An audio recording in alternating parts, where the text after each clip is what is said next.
Grande soirée électorale sur Africa 24 dans le cadre de l'élection présidentielle qui s'est déroulée ce dimanche 21 février au Niger. Thierry, nous avons de nouveaux invités qui nous ont rejoints sur ce plateau. Marie-Angèle, 3 nouveaux invités. Nous avons M. Assoumana Malam Issa qui représente le candidat Mohamedou Issoufou. À côté de lui, nous avons M. Ismaël Salifou qui représente le candidat Jean-Philippe Padonou. Nous sommes toujours avec M. Nou Arzika Mahamadou. Et enfin, nous avons M. Issoufi Alzouma Oumarou qui représente Ibrahim Yacouba.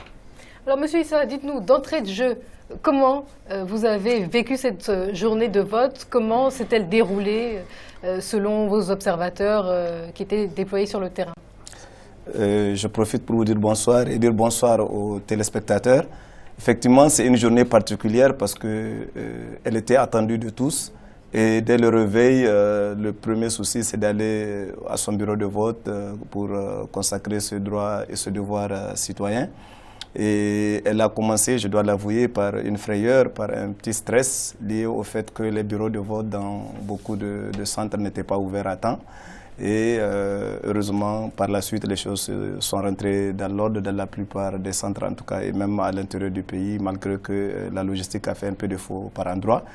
Mais je dois dire que, personnellement, je suis agréablement surpris de constater que tous les partis politiques se sont bien comportés, que la population avait manifesté un engouement certain et que les résultats ont commencé à être enregistrés de part et d'autre. Donc, le souhait que je pourrais émettre ici, c'est de voir que les dépouillements se terminent dans les mêmes conditions, selon la même tendance, et pour que le Niger gagne en fin de compte. Monsieur Azuma, vous êtes le représentant d'Ibrahim Yacouba. Vous, à votre niveau aussi, de manière globale, c'est satisfaisant? Mitigé.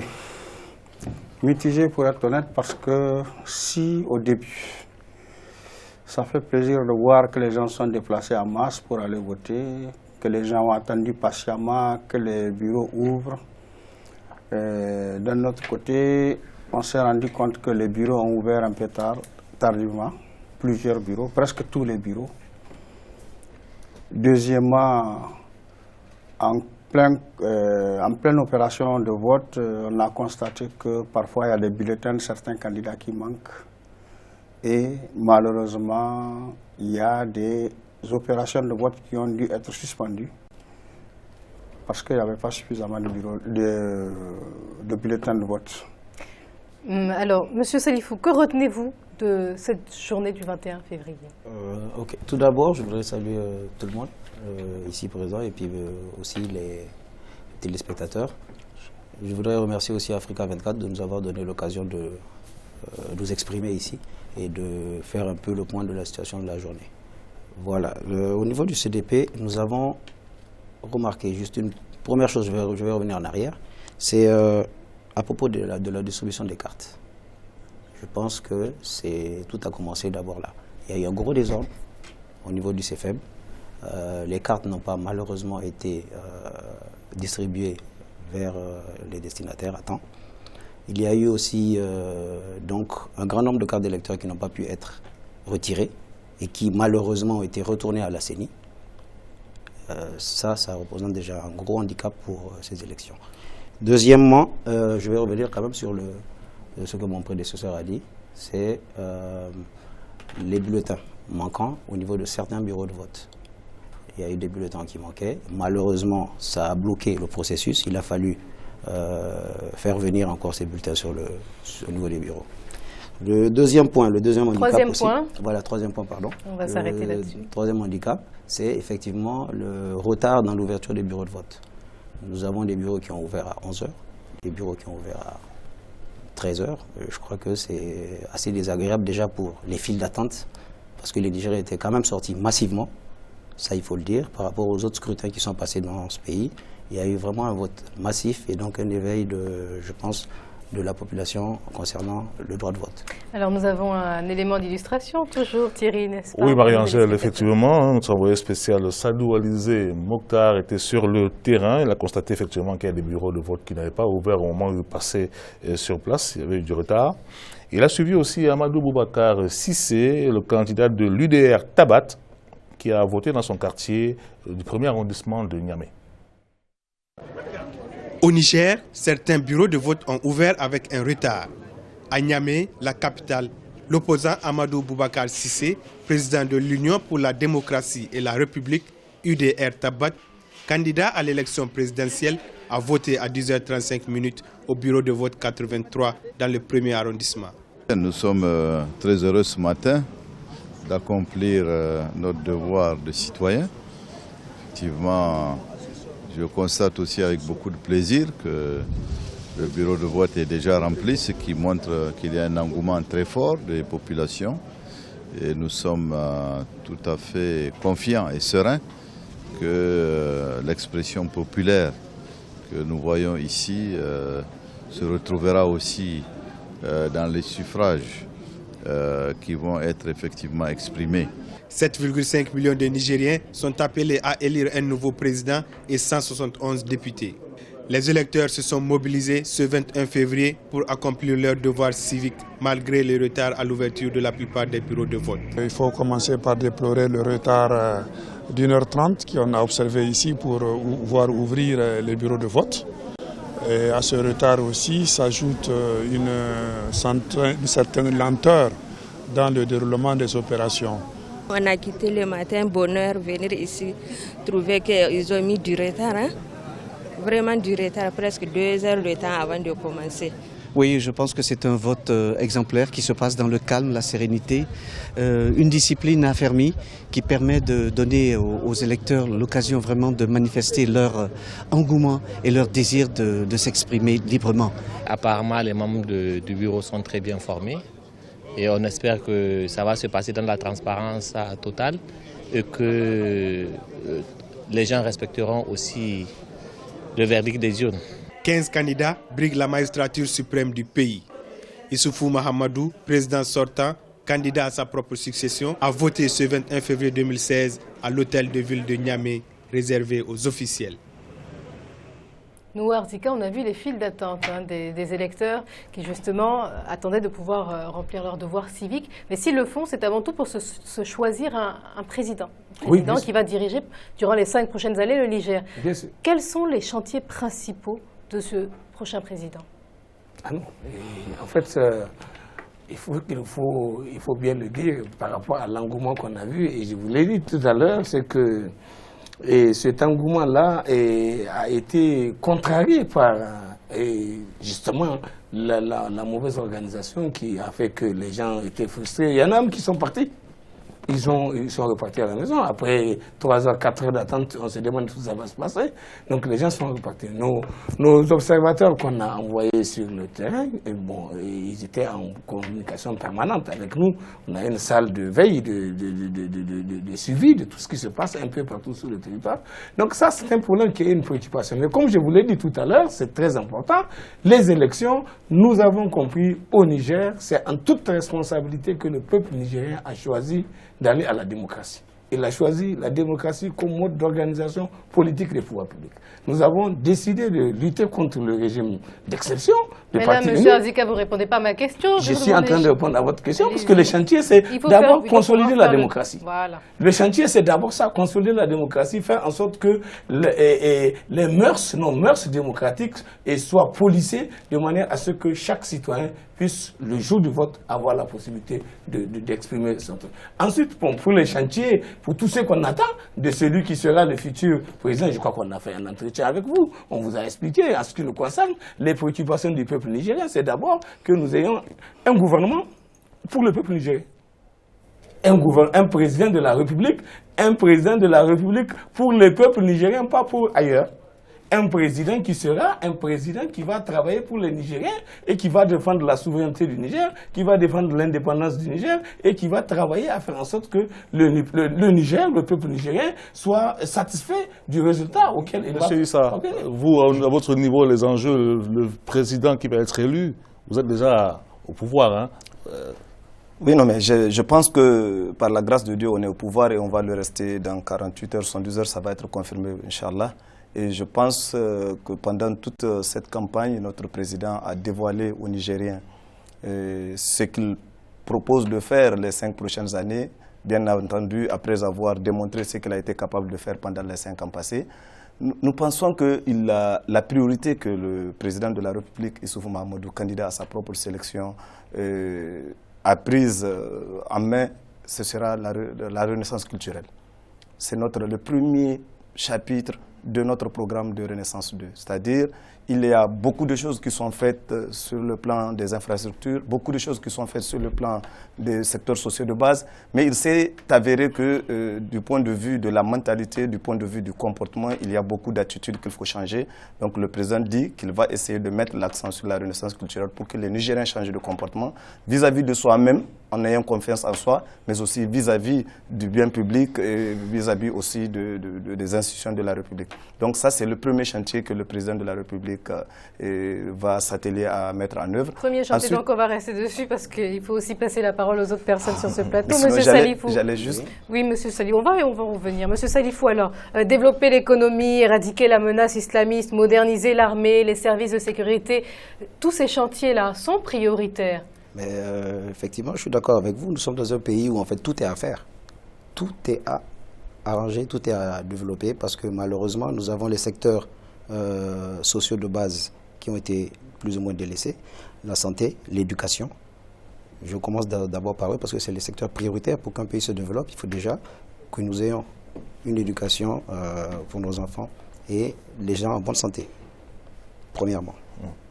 Donc, bonne santé. Bon, monsieur Oumarou, est-ce qu'il ne faudrait pas déjà commencer prioritairement par régler le problème d'identification? Mais en fait, le problème que vous posez là, vous nous projetez déjà dans le second tour des élections où, je ne sais pas, il y a des problèmes que nous sommes venus exposer ici. Je pense qu'on ne les a pas suffisamment exposés. Qu'est-ce que vous projetez Vous nous projetez dans le second tour déjà. On ne vous projette pas dans le second tour, on parle de perspective et on parle d'enjeu du président qui sera élu. Parce qu'un président sera élu. Je ne sais pas, il y a 25 ans, voilà 25 ans que nous sommes en train de tourner en rond depuis qu'il y a eu la fin de la conférence nationale. Mais donc, raison de plus, vous avez tous les enjeux en tête. En réalité, le problème n'est pas un problème d'identification des problèmes. C'est un problème de volonté pour résoudre les problèmes. Et apparemment, les gens ne sont pas, jusqu'à présent, les gens ne sont pas prêts, tous ceux qui ont gouverné ne sont pas prêts, n'ont pas été volontairement en mesure de vouloir régler les problèmes. Et pour régler les problèmes, nous pensons nous avons cette volonté de changer, d'aller vers une politique de rupture vraiment totale. Et, entre autres, pour ce qui nous préoccupe ici, je pense que pour tout celui qui veut diriger, minimalement, établir un état civil fiable est une priorité pour n'importe qui voudrait gouverner, parce que c'est sur cette base que tout peut se faire. On peut savoir à qui on peut donner les services sociaux de base, on peut savoir à qui, comment former, vers les différents cibles à former, jusqu'à aller résoudre ces problèmes ponctuels d'élection qui nous préoccupent aujourd'hui. Mais tous les candidats disent avoir la volonté politique. Non, justement, c'est que voilà 25 ans que ça tourne en rond et nous nous situons dans une politique de rupture et nous voulons vraiment que ce changement soit effectif dans les faits. Donc vous dites avoir la volonté. Nous l'avons. Tout comme les autres candidats. Nous l'avons et nous pensons que nous sommes sincères vis-à-vis du peuple nigérien quand nous avançons ça. C'est encore théorique, ça. Non, je pense qu'il faut que les gens soient sincères avec eux-mêmes, il faut relativiser. Vous avez ici des choses palpables, vous avez la volonté politique palpable. Le fichier biométrique, il est en train d'être élaboré. Ce que nous avons fait jusque-là, ça va être poursuivi et d'ici la fin de l'année prochaine, il est probable que le Niger soit doté d'un fichier biométrique. Ça va être un des chantiers qu'on va poursuivre. Les réformes administratives sont en train d'être entreprises et vous parlez de tourner en rond depuis 25 ans. Qu'est-ce que vous appelez tourner en rond? Toutes les réalisations qui sont faites, y compris dans les secteurs sociaux de base que vous évoquez, vous ne les voyez pas? Non, arrêtez. Parce que des gens ont fait pendant des dizaines d'années des choses qui sont très négatives, qui ont poussé le Niger dans un gouffre. Non, maintenant on est en train de montrer que le Niger est bel et bien capable d'être bien géré. Vous ne le reconnaissez pas. Parce que vous allez chercher les experts qui vont vous prouver une volonté politique plus forte que celle de Issoufou Mahamadou. Et le programme qu'on a, il faut le lire par exemple. Parce que vous êtes en train de nous copier, vous êtes en train de proposer des programmes. Lisez ce que nous proposons, bien chiffré, bien organisé, bien structuré et bien mis en œuvre de surcroît. Monsieur Salifou, est-ce qu'il est possible justement de se baser sur ce qui a été fait ces 5 dernières années au Niger pour proposer la continuité ou alors proposer une rupture totale et un changement radical? Moi, je suis pour la rupture déjà. Continuité de quoi? Qu'est-ce qui a été fait d'abord? De ce que M. Issa vient de dire. Rien n'a été fait. Je suis nigérien. Mais je pense que construire un échangeur, c'est très bien. Il y a combien de Nigériens qui disposent d'une voiture, monsieur? Je peux vous répondre. Ça profite à qui? Ça profite à une petite partie de la population, une infime partie de la population. Aujourd'hui, nous avons besoin de gens qui règlent les vrais problèmes. Les vrais problèmes du Nigérien, d'abord, c'est quoi? C'est commencer par se nourrir. C'est atteindre la sécurité alimentaire. On l'a fait. Et 3 N? Ah ben je suis surpris, je crois que j'ai quitté ce pays depuis 5 ans. La sécurité alimentaire, je suis surpris. On a vécu 3 années de sécheresse pendant ces 5 ans. Et nous avons pris des mesures urgentes. Nous avons pris des mesures pour améliorer la productivité en saison sèche. Et nous avons fait en sorte que pendant ces 3 saisons, il n'y a pas eu de famine. Oui, mais la sécurité alimentaire n'a pas encore été atteinte au Niger. Oui, c'est un processus. Oui, bon, vous l'avez dit, donc c'est pour ça qu'il faut juste rectifier. Il dit que rien n'est fait. Madame, laissez que je le réponde. Il dit que rien n'est fait. Je suis désolé, vous êtes un parti politique qui n'a même pas de conseiller municipal. Vous n'avez même pas de quoi créer. Ça fait une année que nous sommes créés. Pour quelqu'un qui a investi 5,4 milliards dans le pays qui n'a rien fait. Ça fait une année que nous sommes créés. Votre village a dû avoir une ambulance. Vous êtes un Nigérien, vous avez profité de cela. Et si vous le dites, je suis désolé de vous dire sincèrement que vous n'êtes pas honnête. Par rapport à ce que se présente, il y a des manquements, il y a des choses à faire, il y a des insuffisances. Peu importe qu'il soit énorme ou qu'il soit minimisé, mais il y a des manquements que nous reconnaissons et que nous nous attelons à améliorer, à perfectionner. On va donner la parole à M. Nourou pour équilibrer aussi. Monsieur Nourou. Je vous remercie. Moi, je pense que en réalité, la campagne est terminée. Donc, on n'est pas ici en campagne. Nous sommes en train de faire une appréciation d'une journée électorale. On ne doit pas être dévié de ce sujet du jour. Et parce que pour moi, la campagne est terminée. Et à partir de tout ce que les uns et les autres ont à dire durant la campagne, ils ont eu le temps de le dire, de dire ce qu'ils ont fait ou de dire ce qu'ils vont faire. Et donc, les Nigériens qui sont les témoins et qui savent la réalité de ce qui s'est passé sur le terrain, et bon, on déjà parlé. C'est fini, les jeunes sont terminés. On a clôturé bon, même les derniers qui sont en train de voter, peut-être c'est une portion marginale. On est en train de se plaindre justement de ce qu'il y a quelques Nigériens qui n'auront pas le droit d'exercer leur droit de vote. Et c'est vraiment un peu malheureux. Mais enfin, je dis, et la campagne est terminée, ce n'est pas la peine d'être là en train de reparler des choses dont on a considéré que c'est... Pour nous, c'est derrière nous. Ce qui est important et qu'il faut absolument retenir, madame, et nous sommes en train d'évaluer notre processus. Notre souhait, c'est que ce qu'on a vu ce matin, du point de vue de l'attitude et du comportement des citoyens nigériens sur l'ensemble du territoire, en dehors de quelques cas isolés et où on a eu des échos de certains comportements de certains individus et qui ont dû faire quelques agressions, et c'est très très très marginal. Nous souhaitons que le processus en cours puisse aller à son terme et que les résultats issus des urnes qui sont déjà presque là, ils sont déjà là. Et